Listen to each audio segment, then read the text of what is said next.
No one really sat there and was like, you have to get out. I think people couldn't not see it. I think I got really disassociated, and there was like so many times where I was just like really quiet. We don't think this is healthy for you and for babies, and like that I would have done anything to really make it work. Like, why'd you stay so long? Won't you just leave? And it's not always that easy.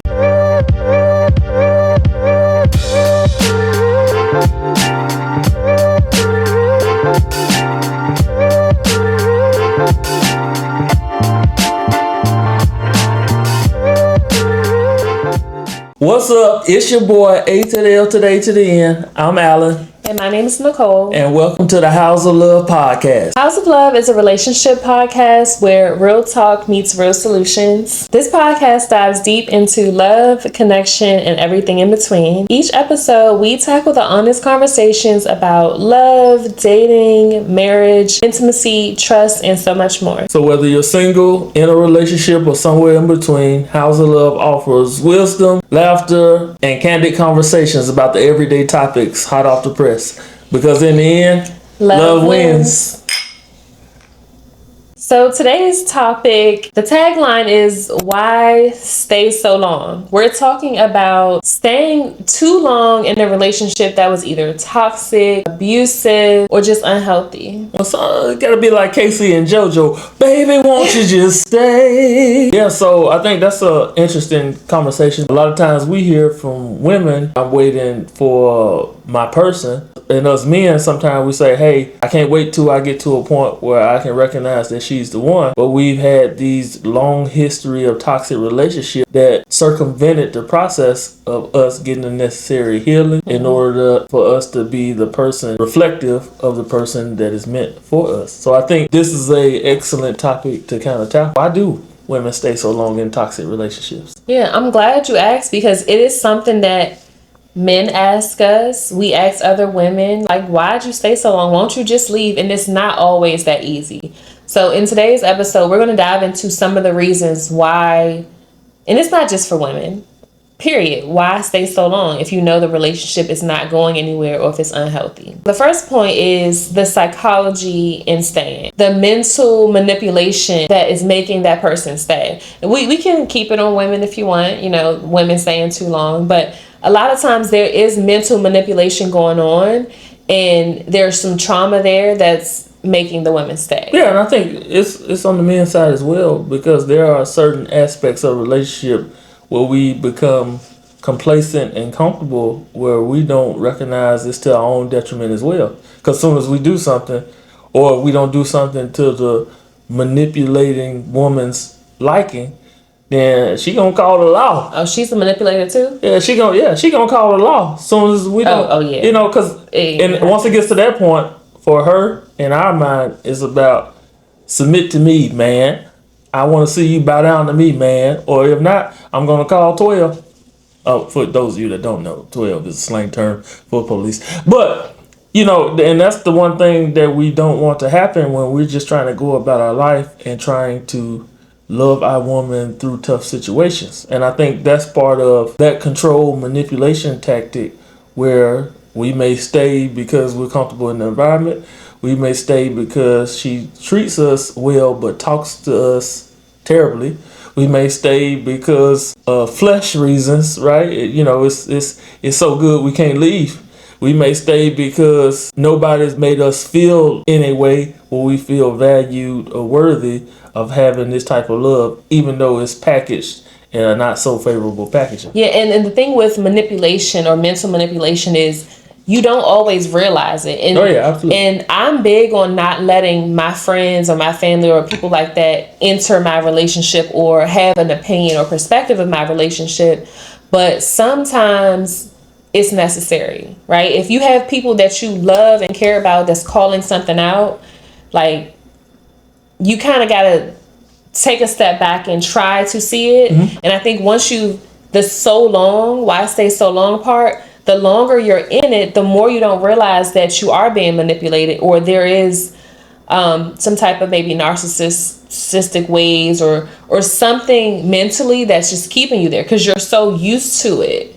You're so used to it, and it's hard to step out of it. So in those situations, I do think that having, especially if it's somebody that loves you, like your best friend or your sister or your mother, that you're not, something's off, or just calling it out. I think you should try to take heed to that and just consider, is something actually wrong? I think it's important, I like to provide context because we always want people to get something out of our message. I don't like when people say narcissist or narcissism, right? Because I feel like it's a scapegoat word. So I like to add context, right? So when it comes to narcissism, personality qualities including thinking very highly of oneself, needing admiration, believing others are inferior, or lacking empathy, right? So I think sometimes you can find that superiority complex in a partner.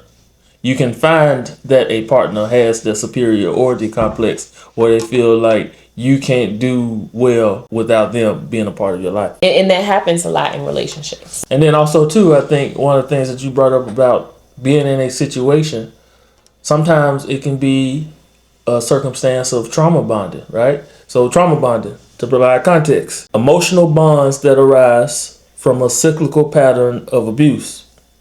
A trauma bond can occur in an abusive relationship where the victim forms an emotional bond, a codependency with the perpetrator. And I think sometimes we don't allow ourselves to put that mirror up to understand, hey, am I being manipulated? Am I being controlled?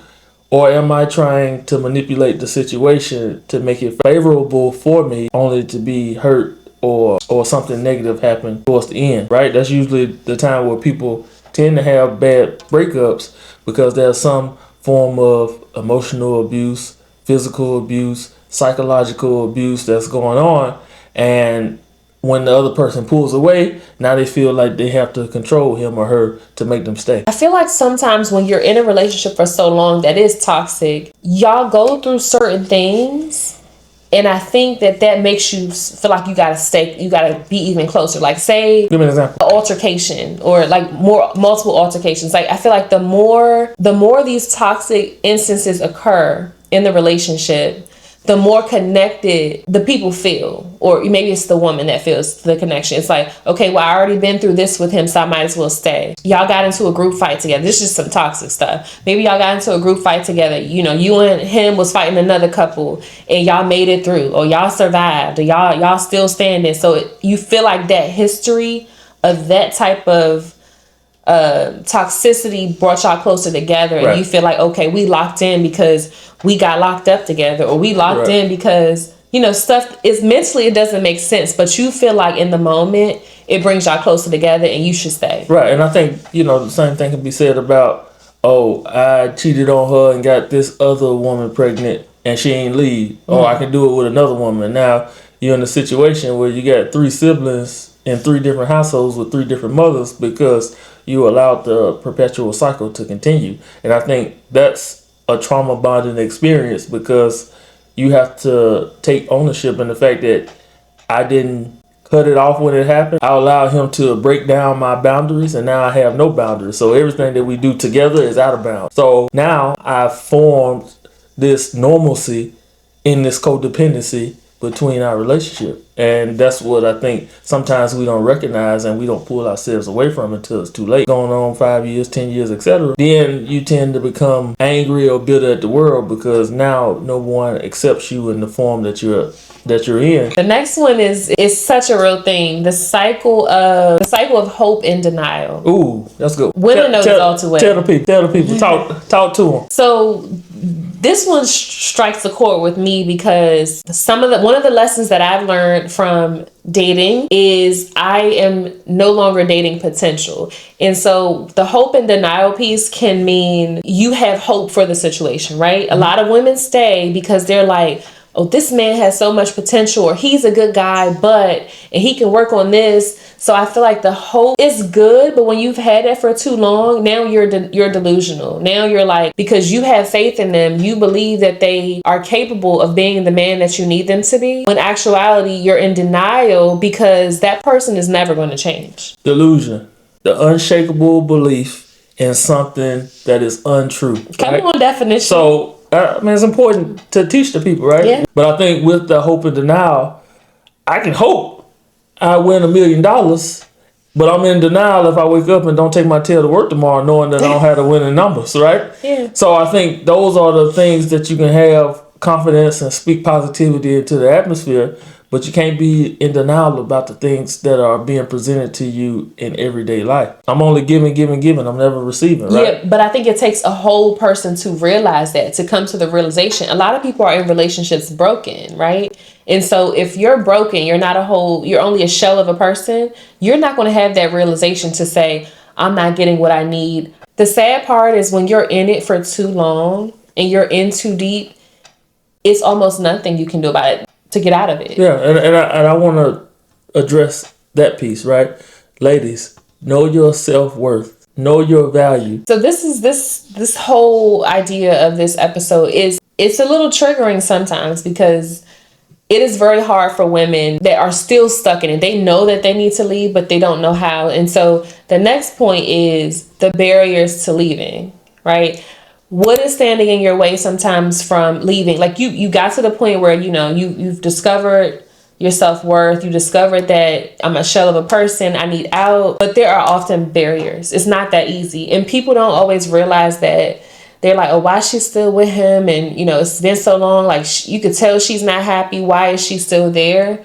There are barriers. And so let's talk about some of those. Yeah, and I would say definitely there are barriers. I've had conversations and I've seen women that have tried to get away, and quite frankly, it's been difficult. It's been difficult, whether it's been from a stalking standpoint, whether it's been from a threat standpoint, whether it's been the back-to-back paragraphs text message standpoint, whether it's been restraining order standpoint, whether it's been physical abuse standpoint. This is not the type of experience you should have while dating. So that's why it's important to have boundaries, to make wise, conscious decisions about who you give your time, energy, and attention to. There is oftentimes fear to leave because of, different situations. But one big reason, especially for women, in some cases men, that they stay is for financial dependency. Maybe this person is like, oh, babe, you don't have to work. I got this. Or, no, I'll pay the bills. So now you're in a situation where your finances are set up in a way to where he's paying for everything. He controls the money. And now you're like, well, if I leave, I can't do this on my own, especially if you have kids. This month, not only is it Breast Cancer Awareness Month, that's the reason for the pink, but it's also Domestic Violence Awareness Month, right? So there are resources out there available. Ladies, seek those resources out. Resources for financial support, resources for emotional support, resources for physical abuse, resources that'll help during that transition as far as if you have kids. There's no better time than now where we have so many resources available at your fingertips. I've seen so many beautiful women, right? And I'm talking about gorgeous. I'm talking about 8, 9, 10 on the scale that have been in toxic relationships that they couldn't shake. When women realize they're ready to go, one of the biggest ones outside of like the financial dependency is fear. Like when you try to leave, we've seen stories on the news. Even I know people personally. I mean, I've been in situations where men get violent, and I think it's a mental health thing where it's like they don't want to lose you. They get delusional.